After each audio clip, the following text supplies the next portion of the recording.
I'm Isaac Hadley. I'm one of the owners and founders of Coco Shrimp.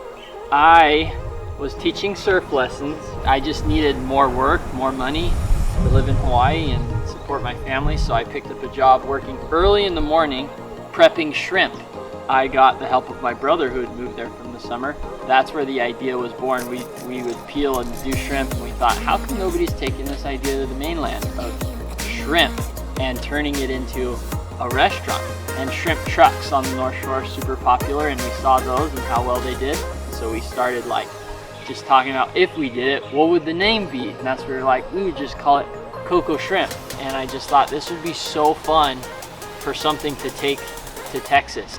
I chose Texas because at the time that's where my parents were living, and that's where I grew up. Because I didn't really have enough money to get started, I stayed with my parents and I built the first truck in their backyard. It wasn't overnight success. It was popular from the beginning. People loved it.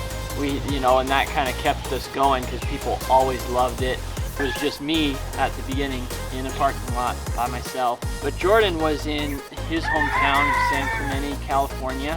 One day he called me and he said, hey, you've been asking me to join you for a while. Are you serious about it? And I was like, heck yes. It would be so much fun if I had somebody struggling with me.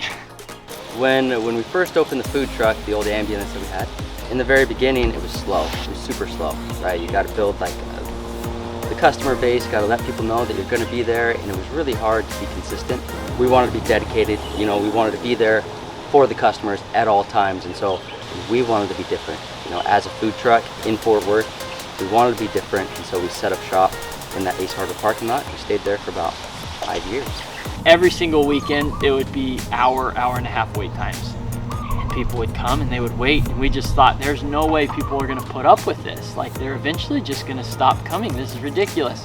It just became a no-brainer as we're just running this like a restaurant. So it makes sense to do a restaurant where we can do more volume and put food out faster, create an ambiance. That was kind of one of the big moves towards the restaurant, is we can really communicate the vibe and atmosphere that we loved about Hawaii. We could really try to create that and give that to a customer.